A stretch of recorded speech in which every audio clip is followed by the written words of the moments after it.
పిలిచి సాక్ష్యాధారాన్ని పరిశీలించి అక్కడ ఉన్నది టెక్నికల్ గ్రౌండ్స్ లో ఆధారాలు ఉన్నట్టు చెప్తా ఉంది ప్రభుత్వం. అవే ఆధారాలు కరెక్ట్ అయితే కేటీఆర్ గారి ముందు ఉంచి అప్పుడు ఎన్నికల కోడ్ ఉంది లేదా ఆర్బీఐ పర్మిషన్ తీసుకోవాల్సింది ఉండే, ఈ నిబంధనల్ని మీరు ఉల్లంఘించినారా, అరవింద్ కుమార్ అనే ఐఏఎస్ ఆఫీసర్ మీరు నిధులు బదిలీ చేయమని చెప్పినారు లేదా, దీనికి కొండన్నవి ఎల్కన్ బట్టి 3 సార్లు పిలిచి 30 సార్లు పిలిచి దానికి సినిమా నడిపించినట్టు సీరియల్ నడిపించినట్టు నడిపించాల్సిన అవసరం లేదు కదా నవీన్ గారు. బ్యూరోక్రాట్ నే విట్నెస్ గా ఉన్నటువంటి కేసులలో కూడా ఇంకెన్నిసార్లు నోటీస్ ఇస్తారు పోలీస్ అధికారులు, ఏసీబీ అధికారులు? దానివల్ల ఏమైతుంది అంటే దొంగ దొంగ దొంగ అని అరుచుకుంటూ పోతా ఉంటే ప్రజలలో కన్ఫ్యూజన్ వచ్చేటువంటి పరిస్థితి వస్తుంది. నిజాన్ని నీకు తేల్చాల్సినటువంటి బాధ్యత ఏసీబీ మీద ఉంది. కేటీఆర్ గారు అంటున్నారు నేను వస్తా అంటున్నారు, తేల్చేస్తే అయిపోతాయి కదా. ఎందుకు అట్లా ఊకే పిలిచి నోటీసులు ఇచ్చి సాలరీ చూపిస్తుంది కాంగ్రెస్ ప్రభుత్వం అనే బదనాం కాంగ్రెస్ ప్రభుత్వం చేత కట్టుకోవాల్సినటువంటి అవసరం ఏముంది? సాక్ష్యాన్ని బాధాప్త ప్రజల ముందు ఉంచుర్రి లేదా కోర్టు ముందు ఉంచుర్రి. తప్పు చేసిన వాళ్ళు ఎవరైనా సరే శిక్షకు గురైతే సిద్ధంగా ఉన్నామని వాళ్ళు చెప్తా ఉన్నారు, ప్రభుత్వం అదే చెప్తా ఉంది. అట్లాంటప్పుడు ఇన్వెస్టిగేషన్ ని సాగదీస్తూ కాలయాపన చేయడం వల్ల ప్రజలలో అనుమానాలకు తావిస్తుంది. 1 or 2 కన్క్లూడ్ చేసుకుంటే బాగుంటుంది అనేది నా ఉద్దేశం. అంటే ఈ కేసులో అంటే ఏసీబీ కేసులన్నీ కూడా 3 నెలలకు మించి విచారణ 3 నెలల లోపుగా విచారణ క్లోజ్ చేయాలంటారు కదా. సో ఇప్పటికీ కేసు రిజిస్టర్ అయ్యి దాదాపుగా ఒక 7-8 నెలలు గడుస్తుంది, దాదాపుగా 7-8 నెలల పైనే అవుతుంది.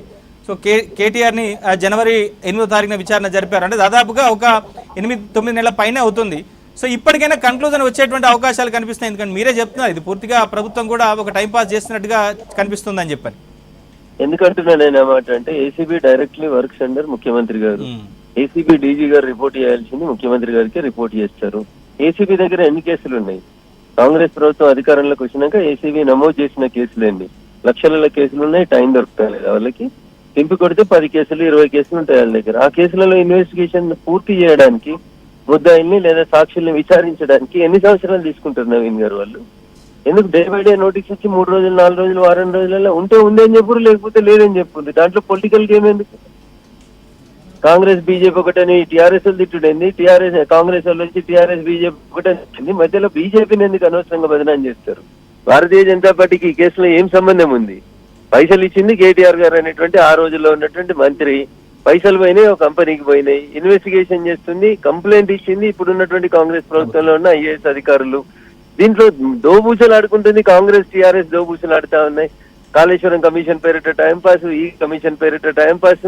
రాగానే అరెస్ట్ చేస్తా లోపలేస్తా అన్నారు. ప్రభాకర్ రావుని వడి తెప్పించి టెలిఫోన్ ట్యాపింగ్ క్లియర్ చేస్తా అన్నారు. ఏం చేస్తున్నారు నవీన్ గారు? ఒక్క కేసులోనండి ఆ పోలీస్ ఇన్వెస్టిగేషన్ ప్రాపర్ గా పోతుందా? ఏం జరుగుతుంది? దుబ్బాకలో నేను బాధితుంది 100 సార్లు చెప్పిన మా ఫోన్ ట్యాపింగ్ చేసినామనేది నిజమని ఒప్పుకుంటున్నారు. అప్పుడు చేసినటువంటి ప్రణీత్ రావు గారు ఇంకొంతమంది అధికారులు ఒప్పుకున్నారని మీరే టీవీలలో బ్రేకింగ్ ఇస్తారు. మరి అట్లాంటప్పుడు ఎందుకు ఎఫ్ఐఆర్ లో మరి మేము ఇచ్చిన కంప్లైంట్ ఎందుకు తిరగదీస్తలేదు ఈ కాంగ్రెస్ ప్రభుత్వం? ఎందుకు ముద్దాయిల్ని రిమాండ్ చేస్తలేరు? అసలు పోలీస్ వ్యవస్థ మీద నియంత్రణ ఉందా హోంమంత్రి గారికి? లేకపోతే నియంత్రణ కోసం చేసుకోవాలి. అందుకనే చెప్తా ఉన్నా, వారికి ఉండే బిజీ షెడ్యూల్ లో వారు దాన్ని సమీక్షించారు, అధికారులు పట్టించుకోరు, కేసులన్నీ ఇట్లే నానిపోతా ఉంటాయి. దీనివల్ల లాభం లేదు.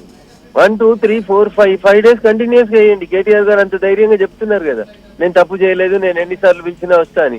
ఎందుకు ఏసీబీ అధికారులకు ఆయన అడగాలంటే భయం వేస్తుందా? సాక్ష్యాలు లేకపోతే లేవని చెప్పుండ్రి, తప్పుడు కేసు పెట్టినామని చెప్పుండ్రి. అనవసరంగా టైం పాస్ చేసి ప్రజలలో మిగతా సమస్యల నుంచి దృష్టిని మళ్లించుతందుకు. ఇప్పుడు వ్యవసాయం స్టార్ట్ అయింది, వర్షాలు పడతా ఉన్నాయి, రైతులకి రుణాలు కావాలి, రైతులకి గింజలు కావాలి, రైతులకి యూరియా కావాలి. దీని మీద కాన్సన్ట్రేషన్ చేయండి. లేదు మేము ఎవరు ఉంటుంటే వాళ్ళకి అంత ఇస్తామని చెప్పినాం. బీసీలకు 42% రిజర్వేషన్లు ఇచ్చి రేపు స్థానిక సంస్థలకు ఎన్నికలకు రండి. ఈ ఇష్యూస్ ని డైవర్ట్ చేసేందుకు అటు రాష్ట్ర ప్రభుత్వం ఆడుతున్నటువంటి నాటకంగా ప్రజలు భావించవద్దంటే కేసుల ఇన్వెస్టిగేషన్ ని తొందరగా పూర్తి చేయాలనేది నేను. అంటే మీరు ఒక సీనియర్ పొలిటీషియన్ గా ఇటు రాష్ట్రంలో జరుగుతున్నటువంటి పరిస్థితి చూస్తున్నారు. సో మీరేమన్నా సుమోటోగా ఇదేమన్నా సిబిఐకి ఇవ్వాలనేటువంటి అంశాన్ని ఏమన్నా టేకప్ చేస్తారా? ఇప్పుడు అదే మాట ముఖ్యమంత్రి గారు చెప్పాలి. మా ఏసీబీ వాళ్ళు సరిగా పనిచేస్తలేరు, మా ఏసీబీ వాళ్ళతో అయితలేదు, దీన్ని సిబిఐకి ఇస్తామని ఒక ఉత్తరం రాయమని సిబిఐ విల్ టేకప్ కదా. రాష్ట్ర ప్రభుత్వం తన బాధ్యతను తాను నిర్వర్తించక మా మీద బురదేస్తా ఉంటే కేటీఆర్ గారు ప్రెస్ మీట్ పెట్టి తిడుతూనే ఉన్నాడు కదా. కాంగ్రెస్ అంటే బీజేపీ తందాని అంటాడని అరుస్తూనే ఉన్నాడు కదా. ఆయన గోల్ రాజకీయం, ఆయన గోల్ ఎలక్షన్స్, ఆయన గోల్ ఎట్లా గెలవాలి, ఎప్పుడు అధికారంలోకి రావాలనే తపన తప్ప కేసుల గురించి విచారణ గురించి కంటే ఎక్కువ పొలిటికలే మాట్లాడుతా ఉన్నారు కేటీఆర్ గారు కూడా. సో అందుకని కాంగ్రెస్ ప్రభుత్వం, it is the time for the Congress government పాలేంది నీళ్ళేంది అనేది తెలిసాల్సిన బాధ్యత ఏసీబీ అధికారులది, దానికి అధికారిగా వ్యవహరిస్తున్నటువంటి ముఖ్యమంత్రి గారిది. Right thank you Raghunandan Rao గారు. సో మొత్తం మీద ఈ కేసుకు సంబంధించి కీలకమైనటువంటి విచారణ జరుగుతుంది ఇవాళ. సో ఈ కేటీఆర్ అరెస్టు తప్పదా అనేటువంటి ప్రచారం జరుగుతుంది. సో ఇప్పటికే తాను అరెస్ట్ అయినప్పటికీ కూడా ఖచ్చితంగా నిలదీయడం మాత్రం ఆపనని చెప్పని కేటీఆర్ చెప్తున్నారు. అసలు ఏం జరగబోతుంది ఈ కేసులో?